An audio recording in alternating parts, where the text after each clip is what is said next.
शिरोळ शहराच्या अमृत 2.0 अभियानाअंतर्गत सुरू असलेल्या पाणीपुरवठा योजनेतील त्रुटी दूर करून नागरिकांच्या हरकती व सूचनांनुसारच काम करावे अशी एकमुखी मागणी नगरपालिकेच्या सर्वपक्षीय बैठकीत करण्यात आली। शिरोळ नगरपालिकेत अमृत पाणी योजनेसंदर्भात जिल्हाधिकाऱ्यांनी दिलेल्या निर्देशानुसार सामूहिक निर्णय घेण्यासाठी आज सर्वपक्षीय बैठक झाली। नगराध्यक्षा योगिता कांबळे यांच्या अध्यक्षतेखाली झालेल्या या बैठकीत नागरिकांनी पाणी योजनेच्या त्रुटीचा पाढाच वाचला।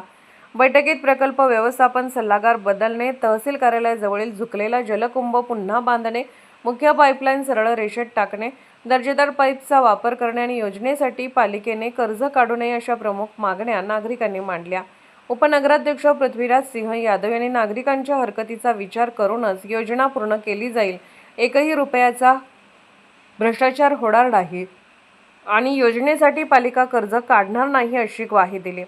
यावेळी दत्त साखर कारखाना संचालक दरगू गावडे, माजी उपसरपंच प्रताप उर्फ बाबा पाटील, माजी सरपंच गजानन संगपाळ, बीजी माने यादव, आघाडीचे प्रवक्ते राहुल यादव, माजी नगरसेवक पंडित काळे, आंदोलन अंकुशचे संस्थापक धनाजी चुडमुंगे, आनंदराव माने देशमुख, बांधकाम क्षेत्रातील तज्ज्ञ अजय पाटील, नगरसेवक दीपक भाट, सचिन शिंदे, विजय आरगे, धनाजी पाटील नर्देकर, प्रकाश माळी, सामाजिक कार्यकर्ते शहाजी गावडे, कृष्णात देशमुख, भूषण गंगावणे यांच्यासह नागरिकांनी आपल्या सूचना व हरकती मांडल्या।